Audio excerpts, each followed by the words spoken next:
So for those that don't know, I used to play Overwatch a lot. I just don't really play it anymore. I got bored of it and then just kind of fell off. There's a really interesting story going around right now having to do with feminism, women in gaming. And I'm going to start with this post from a subreddit called GamerGhazi. GamerGhazi is a culture war-ish subreddit that is pro-regressive left, like pro-identitarian, on the left side, and about gaming. They basically talk about the exact same things as the Gamergate types. It's like their counterpart. Admittedly, their subreddit is much smaller. It's around like a little bit less than 20% of the size. But they had this, I don't want to say they ran the story, but they had this post on their subreddit. Overwatch contenders team loses female player after doxing threat from Overwatch players. And that sounds terrible. You can see the comments. This is incredibly disappointing. The thing that appealed to me about Overwatch was the mix of male and female characters and the diversity therein. I have no idea why a-holes like this would even get into Overwatch. So basically what happens is, there is a semi-pro league called Overwatch Contenders. A female player, a person who's known to be female, is accused of actually not being a female, but in fact, being a man who plays the game while the female pretends because women on camera do better. All right? Now, when this accusation was made, apparently some people said they were going to dox this woman, I guess her name was Ellie, because they wanted to figure out whether or not she was actually playing. The accusation had been laid out against this woman.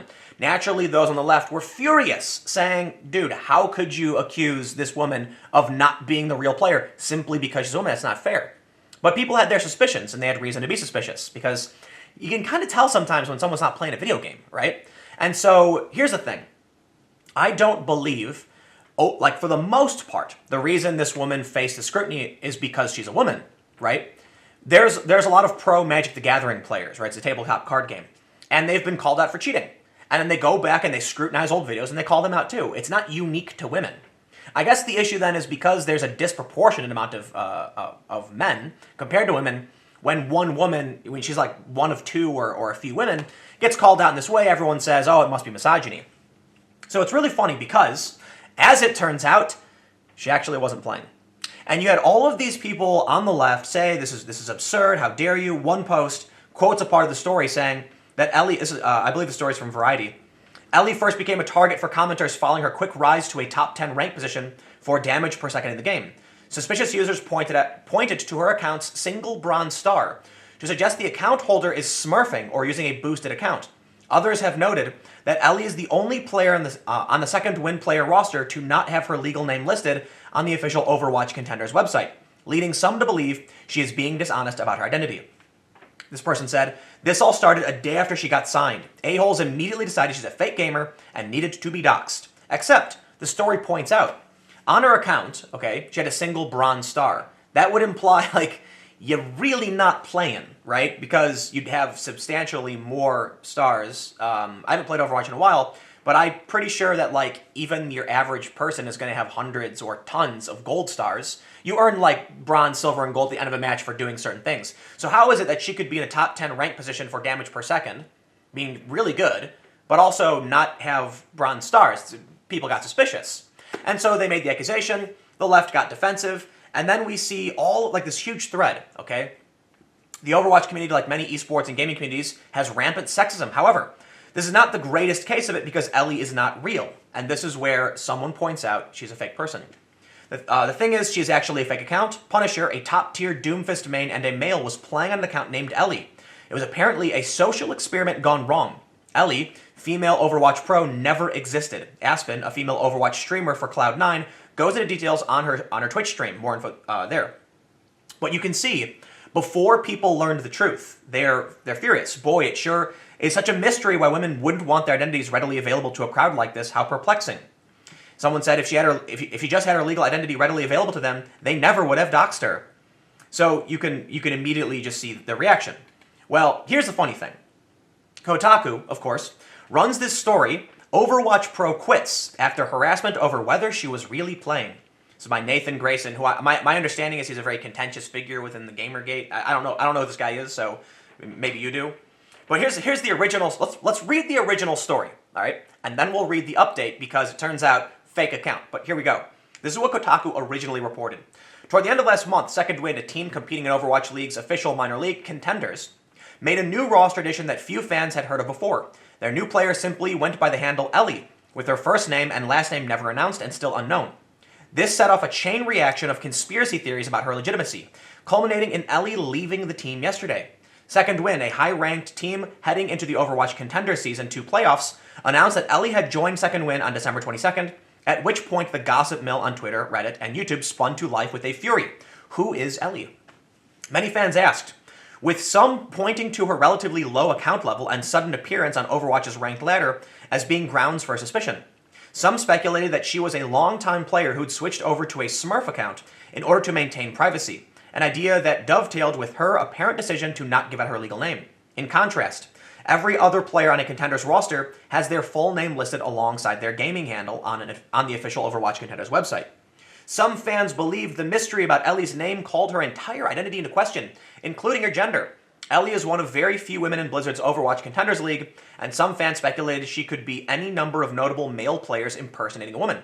In answer to these rumors, Ellie played Overwatch on stream and even brought on one player she was suspected of being, a top 500 player named Punisher, to prove they were different people. This seemed to only fan the flames of speculation. A handful of other Overwatch pros even got involved, with Atlanta Reign player Daniel Daffer Francesca speculating during a stream that someone is playing on this account and Ellie is talking right beside them. Ellie, meanwhile, tweeted out screenshots of what appeared to be Discord chat logs of a high-ranked and banned Overwatch player named Haunt arguing in favor of doxing her, just to figure it out.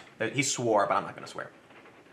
In the wake of all this, Ellie stepped down from Second Wind yesterday, offering a simple sorry on Twitter. Kotaku reached out to both Second Wind and Ellie for further details, but as of publishing, they have yet to reply. Full stop.